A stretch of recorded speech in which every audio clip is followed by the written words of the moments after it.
म्हणतो, जसं ते गावठी बियाणं सेपरेट करण्यासाठी ते आपण केलंच, पण पुढं जैविक घटक ॲड करून, म्हणजे जसं आता सरांनी सांगितलं जीवामृत किंवा जे आता गोकृपा अमृत हे नवीन संकल्पना आहे, ज्याचा चांगला रिझल्ट आहे. आपण कृषी विभागामार्फत तसेच मार्फत आपण यावर्षी सर्व आपल्या गावामध्ये त्याची प्रचार प्रसिद्धी करतच आहोत ऑलरेडी.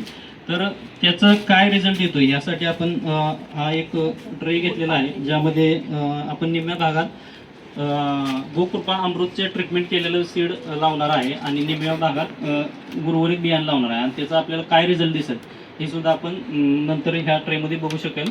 सध्या आपण त्यामध्ये गोकृपा अमृत मिक्स करत आहोत. म्हणजे आपण आपल्याकडे जे काही बियाणं असेल त्यामध्ये गावठी बियाणंच असावं असं नाही, तुमचं जे रेग्युलर पिशवीतलं बियाणं जरी असेल तरी त्याला अशा पद्धतीचे ट्रीटमेंट करून थोडं सुकवून तुम्ही ते तुमच्या रोपवाटिकेसाठी किंवा पेरणीसाठी वापरू शकता.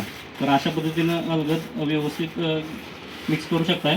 सोबतच तुम्ही जर मोठं जास्त बियाणं असेल तर त्याला फडक्यावर वगैरे घेऊन व्यवस्थित चांगल्या पद्धतीने मिक्स करू शकता.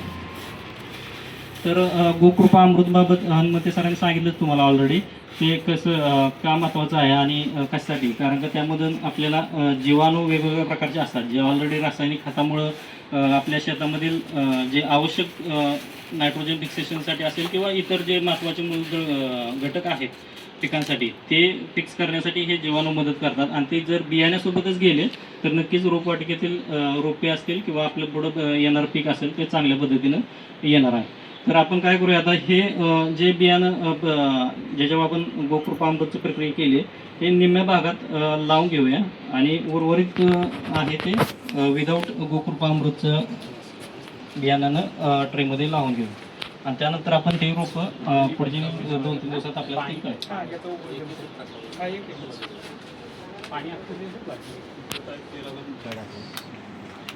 पाणी टाकताय.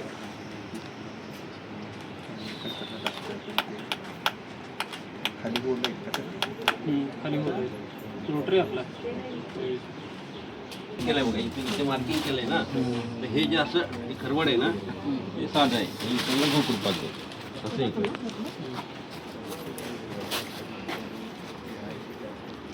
आता हे आपण ट्रे मध्ये करतो, तर हे आपण बारदाण्यावर पण करू शकतो, बारदाण्यावर करू शकतो, पेपरवर पण करू शकतो, आपल्या न्यूजपेपरवर. आणि ज्यांना शक्य आहे त्यांनी करून पण बघा. तुम्ही आता जर गटाचा आता आपल्याकडे पाणी फाउंडेशनचे गट आहेतच, त्यामध्ये तुम्ही हे चांगला प्रोग्राम दाखवू शकता. बाकीच्या लोकांना समजण्यासाठी आपण हे करतोय की जेणेकरून पुढच्या 3 ते 4 दिवसानंतर ज्यावेळेस यातून सर्वांनी प्रत्येकानं ते कल्चर घेऊन जायचं आहे. गोकृपा अमृत सरांनी सांगितल्याप्रमाणे ते पेटेंटेड कल्चर आहे, ते खूप चांगलं कल्चर आहे. आणि त्याला वाढवण्यासाठी सरांनी सांगितल्याप्रमाणे 2 लिटर ताक आणि 2 किलो देशी गूळ आणि 200 लिटर पाणी एवढी सोपी प्रोसेस आहे. आणि त्याला चांगलं ढवळणे हाच एक ॲक्टिव्हिटी आहे जी एक्स्ट्रा आहे. आणि ती करून आपण तुम्ही 200 लिटर तुमच्या प्रत्येकाच्या घरात जर बनवलं तर तिथून तुमच्याकडून काही लोक अजून 1-1 लिटर घेऊन जाऊन आपल्या पूर्ण तालुक्यामध्ये त्याचं गोकृपा अमृतचं कल्चर पसरल आणि नक्कीच